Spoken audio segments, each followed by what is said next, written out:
again, today's TTLT Early Career Support video is about how you can best manage your time and workload effectively. This is something that is going to take time to develop and master. I'm going to try and give you some tips and helpful suggestions on ways that you can best manage your time and use it wisely. One thing to think about is a time of day when you are most productive. Try and set yourself an hour during this time where it's uninterrupted to try and get as much as you can done. Another tip is to make a list. Post-it notes will become your best friend in this year.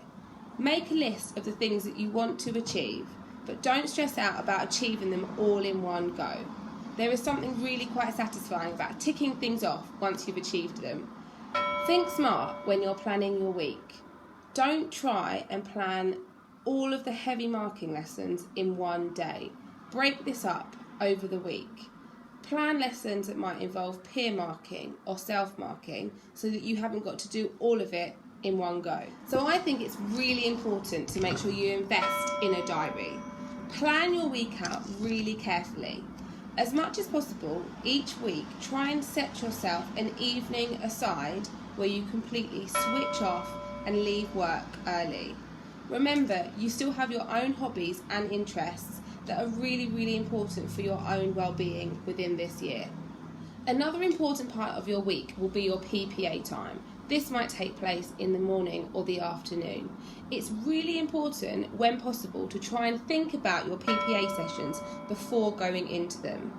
Your year group leader will be an excellent person to speak to about this, and you can ask them advice on how best to manage and use your PPA time effectively. Another top tip is to spend your time wisely getting to know your support staff if you have any. Your support staff can be important roles in cutting down your workload. Think about the times of the day that they are with you and how best you can use them to minimise your workload and support you within your role. And finally, I've mentioned this in my previous video, but it's so important that you remember to ask for support and guidance as soon as you need it. We don't want you to feel overwhelmed and worried at any point this year. It's natural that you might have these concerns, but go and speak to somebody about them. If you have any questions or you'd like me to explain anything in further detail, please don't hesitate to get in contact with our details that are below. Thank you for watching.